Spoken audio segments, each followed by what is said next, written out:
ಹುಬ್ಬಳ್ಳಿ ವಿಮಾನ ನಿಲ್ದಾಣಕ್ಕೆ ಭೂಮಿ ಕೊಟ್ಟವರು ಅತಂತ್ರರಾಗಿದ್ದಾರೆ. ಇದ್ದ ನಿವೇಶನ ಕೊಟ್ಟು ಬೀದಿ ಪಾಲಾಗಿದ್ದಾರೆ ಸಂತ್ರಸ್ತರು. ಏರ್ಪೋರ್ಟ್ಗೆ ನಿವೇಶನ ಬಿಟ್ಟು ಕೊಟ್ಟವರಿಗೆ ಪುನರ್ವಸತಿ ಇಲ್ಲ. 2007ರಲ್ಲಿ ವಿಮಾನ ನಿಲ್ದಾಣಕ್ಕೆ ಇವರು ನಿವೇಶನವನ್ನು ಕೊಟ್ಟಿದ್ದರು. ವಶಪಡಿಸಿಕೊಳ್ಳಲಾಗಿತ್ತು. ಇವರು ಫ್ಲ್ಯಾಟ್ಗಳನ್ನು 529 ನಿವೇಶನಗಳನ್ನು ಸರ್ಕಾರ ವಶಪಡಿಸಿಕೊಂಡಿತ್ತು. ಈ ಪೈಕಿ ಅರ್ಧ ಜನರಿಗೆ ಮಾತ್ರ ಪುನರ್ವಸತಿ ಕೊಟ್ಟಿದ್ದ ಸರ್ಕಾರ. ಪರ್ಯಾಯ ನಿವೇಶನಕ್ಕೆ 16 ವರ್ಷ ಆದರೂ ಕೂಡ ಪ್ರಯೋಜನ ಸಿಕ್ಕಿಲ್ಲ.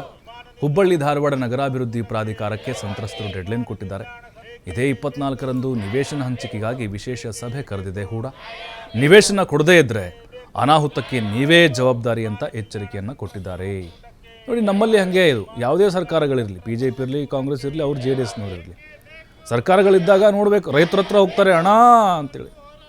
ಅಥವಾ ಅವ್ರದ್ದೇನೋ ಸೈಟ್ ಇತ್ತಂದರೆ ಇಲ್ಲಿ ರಸ್ತೆ ಬರುತ್ತೆ, ನಿಮಗೆ ಭೂಮಿ, ನಿಮಗೆ ನೆಕ್ಸ್ಟು ಪುನರ್ವಸತಿ ಕೊಡ್ತೀವಿ, ನಿಮ್ಮ ಮಕ್ಕಳಿಗೆ ಜಾಬ್ ಕೊಡ್ತೀವಿ, ನಿಮ್ಮ ಕೈ ತುಂಬ ಹಣ ಕೊಡ್ತೀವಿ. ಇಲ್ಲಿ ನೋಡಿ, ಇನ್ನೂ ಅರ್ಧ ಜನರಿಗೆ ಪರ್ಯಾಯವಾದಂಥ ಸೂರು ಕೊಟ್ಟಿಲ್ಲ, ಅವ್ರಿಗೆ ವ್ಯವಸ್ಥೆ ಆಗಿಲ್ಲ. ಭಾಳ ವರ್ಷಗಳು 2007ರಲ್ಲಿ ಯಾವ ಸರ್ಕಾರ ಇತ್ತು? ಇದೇ ಸಮ್ಮಿಶ್ರ ಸರ್ಕಾರ ಇತ್ತಲ್ವಾ. ಅದಾದಮೇಲೆ 8ಕ್ಕೆ BJP ಸರ್ಕಾರ ಬಂತು, ಅದಾದಮೇಲೆ ಕಾಂಗ್ರೆಸ್ ಬಂತು, ಸಮ್ಮಿಶ್ರ ಸರ್ಕಾರ ಬಂತು. ಅಂದರೆ ಎಲ್ಲರದ್ದು ಇಲ್ಲಿ ಪಾತ್ರ ಇದೆ ಅಂತ ಗೊತ್ತಾಗ್ತಾ ಇದೆ.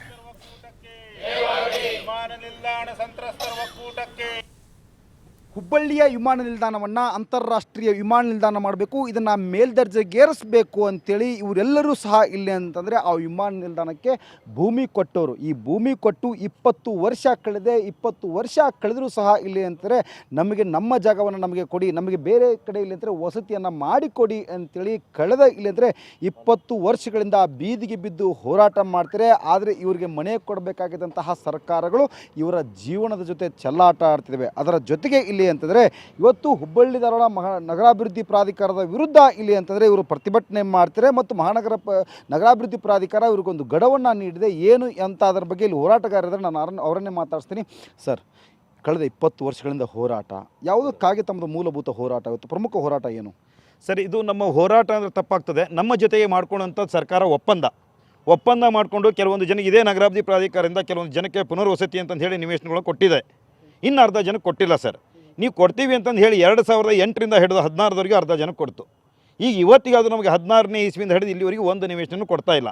ಪ್ರತಿ ಮಾಸಿಕ ಸಭೆಯಲ್ಲಿ ಇದ್ರ ಬಗ್ಗೆ ಚರ್ಚೆ ಮಾಡಿದ ಪ್ರತಿನಿಧಿಗಳು ಎದಕ್ಕೆ ಹೋಗಿ ಬರ್ತಾರೆ? ನಮ್ಮ ಬಗ್ಗೆ ಒಂದು ಸ್ವಲ್ಪ ಚಕಾರಾದರೂ ನಮ್ಮ ಧ್ವನಿ ಎತ್ತಾರನೋ ಅಂತ ನಾವು ನೋಡಿದ್ವಿ. ಸರ್, ಇಲ್ಲಿವರೆಗೂ ಎತ್ತಿಲ್ಲ. ಆದರೆ ಇತ್ತೀಚೆಗೆ ಮಾತ್ರ ಸರ್ಕಾರ ಬೆಂಗಳೂರಲ್ಲಿ ಕೋಗಿಲ ಅನ್ನೋ ಒಂದು ಕಾಲನಿಯಲ್ಲಿ ಆಗಿರುವಂಥ ಒಂದು ಸಮಸ್ಯೆನ 24 ಗಂಟೆಯಲ್ಲೇ ಬಗೆಹರಿಸಿದರು. ನಮ್ಮದು 24 ವರ್ಷ ಆದರೂ ಯಾಕೆ ಸಮಸ್ಯೆ ಬಗೆಹರಿದಿಲ್ಲ ಅನ್ನೋದಕ್ಕೋಸ್ಕರ ಇವತ್ತು ನಮ್ಮ ಪರಿಸ್ಥಿತಿ ಹೇಗಿದೆ ಅಂದರೆ ಅತಂತ್ರ ಪರಿಸ್ಥಿತಿಯಲ್ಲಿ ಇದ್ಕೊಂಡು ಎಷ್ಟೋ ಸುಮಾರು ಜನ ಇವತ್ತು ಸ್ವರ್ಗಸ್ಥರಾಗಿದ್ದಾರೆ. ಹಿಂಗೆ ನಮ್ಮ ವಯಸ್ಸು ಕಳ್ಕೊಂಡು ಹೋದರೂ ನಾವು ಒಂದು ಸರ್ಕಾರದ ಅಭಿವೃದ್ಧಿಗೋಸ್ಕರ ನಾವು ಕೊಟ್ಟಂಥ ಒಂದು ಸ್ವತ್ತುಗಳಿಗೆ ಕೊಡ್ತಾ ಇಲ್ಲ. ಅಕ್ರಮವಾಗಿ ಅಕ್ವೈಷನ್ ಮಾಡುವಂಥವ್ರಿಗೆ 24 ಕೊಟ್ಟು ನಾವು ಸಕ್ರಮವಾಗಿರುವಂಥವ್ರಿಗೆ ಇವತ್ತಿಗೂ ಕೊಡ್ತಾ ಇಲ್ಲಲ್ಲ, ಯಾಕೆ ಅನ್ನೋಂಥದ್ದು ಒಂದು ಇದಾಯ್ತು. ಸರ್, ಅದಕ್ಕೋಸ್ಕರ ಇವತ್ತು ಮಾಸಿಕ ಸಭೆ ಇರುವಂಥದ್ದಕ್ಕೆ ಎಲ್ಲರೂ ನಗರಾಭಿವೃದ್ಧಿ ಪ್ರಾಧಿಕಾರನ ನಾವು ಮುತ್ತಿಗೆ ಹಾಕಿದ್ದೀವಿ. ಅವರು 24ನೇ ತಾರೀಕು ನಿಮಗೋಸ್ಕರ ವಿಶೇಷ ಸಭೆ ಕರೆಸ್ತೀವಿ ಅಂತ ಹೇಳಿದ್ದಾರೆ. ಅದರಲ್ಲಿ ನಮಗೆ ನಂಬಿಕೆ ಇಲ್ಲ. ಇನ್ನು ಮುಂದೆ ಇವ್ರು ಕೊಡೋದಿಲ್ಲ ಅಂದರೆ ನಾವು ಅನಿವಾರ್ಯವಾಗಿ ಉಗ್ರ ಹೋರಾಟ ಮಾಡಲೇಬೇಕಾಗಿದೆ.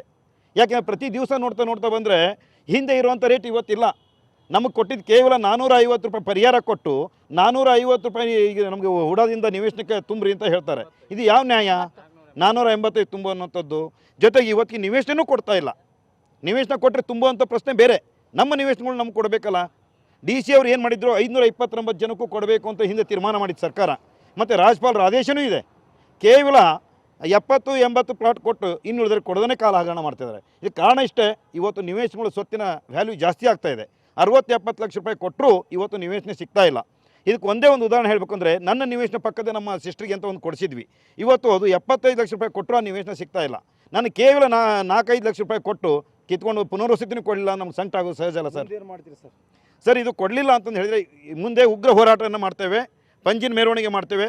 ಸತತವಾಗಿ ನಾವು ಹೋರಾಟ ಮಾಡುವಂಥ ನಮ್ಮ ಕಳ್ಕೊಂಡಿದ್ದಕ್ಕೆ ನಾವು ಸಂತ್ರಸ್ತರಾಗಿದೆ. ಹೋರಾಟ ಮಾಡೋದು ಅನಿವಾರ್ಯ ಸರ್. ಸರ್ಕಾರ ಇನ್ಮೇಲೆ ಆದರೂ ಕಿಂಚಿತ್ತು ನಮ್ಮ ಬಗ್ಗೆ ಒಂದು ಕಣ್ಣು ತೆರಿಬೇಕು ಅಂತ ಹೇಳಿ ನಿಮ್ಮ ಮುಖಾಂತರ ತರಲಿಕ್ಕೆ ಇಚ್ಛೆ ಪಡ್ತೀವಿ sir. Raghuttam Kulkarni. Thank you sir.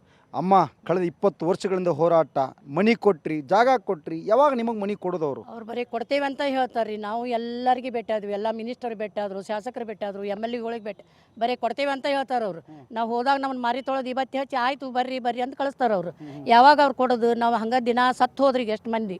ನಾವು ಬಾಡಿಗೆ ಮನೆಯಾಗದೇವಿ. ಈಗ ನಮಗೆ ಗಂಡ್ರಿಲ್ಲ ಮಕ್ಕಳಿಲ್ಲ ದುಡ್ದು ಹಾಕೋರಿಲ್ಲ ನಾವು ಹೆಂಗೆ ಜೀವನ ಮಾಡಬೇಕು ಈಗ ನಮಗೆ ಯಾವಾಗ ಕೊಡ್ತೇವೆ ಅಂದ್ರೆ ಈಗ ನಾಳೆ 24ನೇ ತಾರೀಕಿಗೆ ಹೇಳ್ಯಾರ ಅವರು ಮೀಟಿಂಗ್ ಮಾಡ್ತಾರೆ ಅವ್ರು ನಮ್ಮನ್ನ ಕರೆಸಿ ಮೀಟಿಂಗ್ ಮಾಡಿ ಒಪ್ಪಂದ ಮಾಡ್ಕೊಂಡ್ರು ಹಂಗಾತು ಇಲ್ಲಾಂದ್ರೆ ನಾವು ರೋಡ್ನಾಗ ಮಕ್ಕೊಂತೇವಿ ಪಂಜಿನ ಮೆರವಣಿಗೆ ಮಾಡ್ತೇವೆ ನಮ್ಮನ್ನ ಹಾಸ್ಕೊಂಡ್ರೆ ಹೋಗಲ್ರಿ ಪ್ಲಾಟ್ ಸಿಗುವವರೆಗೆ ಸಿಗೋವರೆಗೆ ಮಾಡೋರು ಯಾವಾಗಿದ್ದು ಮನೆ ಕೊಡೋದು 20 ವರ್ಷ ಆಯ್ತು. ಅದ ಬರ್ತೇವೆ ಕೊಡ್ತೇವೆ ಅಂತ ಹೇಳ್ತಾರೆ ಈಗ ಎಷ್ಟು ಮಂದಿ ಸಿ ಎಮ್ಗಳಾಗಿ ಹೋದ್ರು 7-8 ಮಂದಿ ಸಿ ಎಮ್ಗಳಾಗಿ ಹೋದ್ರಿ ಈಗ ಬರೀ ಅವ್ರು ಕೊಡ್ತೇವೆ ಅಂತ ಹೇಳೋಕಾರ ನಮಗೆ ಕುಂದ್ರಿಸ್ಕೊಂತಾರ ಮಾತು ಹೇಳ್ತಾರೆ ಆಯ್ತಮ್ಮ ಕೊಡ್ತೇವೆ ಮಾಡ್ತೇವೆ ಒಳ್ಳೆ ಲೇಔಟ್ ಮಾಡ್ತೇವೆ ಮನೆ ಕಟ್ಟಿಸ್ಕೊಡ್ತೇವೆ ಅದನ್ನು ಮಾಡಿ ಅವ್ರು ಹೇಳ್ದ 3 ರೂಪಾಯಿಗೆ ಒಂದು ಇಟ್ಟಂಗಿದ್ದು ಈಗ 15 ರೂಪಾಯಿಗೆ ಒಂದು ಇಟ್ಟಂಗೆ ನಾವು ಹೆಂಗೆ ಮನೆ ಕಟ್ಟಿಸ್ಬೇಕು ಮನೆ ಕೊಡಬೇಕು ನಮಗೆ ಜಾಗ ಕೊಡ್ಬೇಕು ಈಗ ಅವರು ನಮ್ಮದು ಅರ್ಧ ಮಂದಿ ಕೊಟ್ಟಾರ ಈಗ 70 ಮಂದಿ ಕೊಟ್ಟಾರ ಇನ್ನೂ 100-130 ಮಂದಿ ಅದಾರ ಕೊಡಬೇಕು ಬರೀ ಕೊಡ್ತೇವೆ ಅಂತ ಹೇಳ್ತಾರೆ ಈಗ ಕೊಡೋದು ಯಾವಾಗ ಅವರು ಅವ್ರಿಗೆ ಕೊಡ್ಲಿರಿ 24ನೇ ತಾರೀಕಿಗೆ ಟೈಮ್ ಕೊಟ್ಟಾರ ನಮಗೆ ಅದು ಒಂದು ನೋಡ್ತೇವೆ ನಾವು ಇನ್ನೂ 8 ದಿನ ನೋಡ್ತೇವೆ ನೋಡಿ ಆಮೇಲೆ ನಾವು ಮುಂದಿನ ಮತ್ತೆ ನಾವು ಮಾಡ್ತೇವೆ ಉಗ್ರ ಹೋರಾಟ ಮಾಡ್ತೇವೆ ಓಕೆ ಥ್ಯಾಂಕ್ ಯು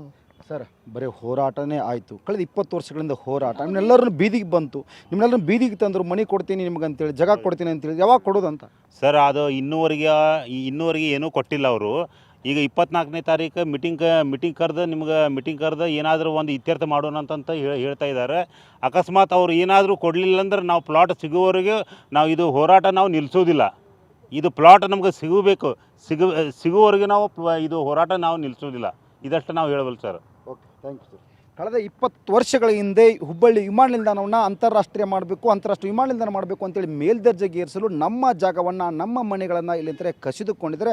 ಒತ್ತಾಯಪೂರ್ವಕವಾಗಿ ಬಲವಂತವಾಗಿ ಇಲ್ಲಿಂದರೆ ಕಸಿದುಕೊಂಡ್ರು. ಅಲ್ಲಿಂದ ಇಲ್ಲಿವರೆಗೂ ನಮಗೆ ಮನೆ ಕೊಡಿ ಅಂತೇಳಿ ಜಾಗವನ್ನು ಕೊಡಿ ಅಂತೇಳಿ ಇವತ್ತು ಅಂಗಲಾಸ್ತಾ ಇದ್ದರೂ ಸಹಿತ ಇವತ್ತು ನಮ್ಮ ಕಡೆ ಸರ್ಕಾರಗಳು ಒಂದಿಚ್ಚುತ್ತು ಕಿಂಚಿತ್ತು ಈ ಕಡೆ ಅಂದರೆ ತಿರುಗಿ ನೋಡಿಲ್ಲ. ಇದೇ ರೀತಿ ಮುಂದುವರೆದರೆ ಉಗ್ರವಾದಂಥ ಒಂದು ಹೋರಾಟವನ್ನು ಮಾಡಬೇಕಾಗುತ್ತೆ. ಅದಕ್ಕೆ ಸರ್ಕಾರಗಳು ಅವಕಾಶ ಮಾಡಿಕೊಡಬಾರ್ದು, ನಮಗೆ ನಿವೇಶನ ಕೊಡಬೇಕು ಅನ್ನೋದು ಸಂತ್ರಸ್ತಗಳ ಮಾತು. ಕ್ಯಾಮ್ರಾ ಪರ್ಸನ್ ಜೊತೆ ಯಲ್ಲಪ್ಪ ಸೊಲರ್ಗೊಪ್ಪ, TV5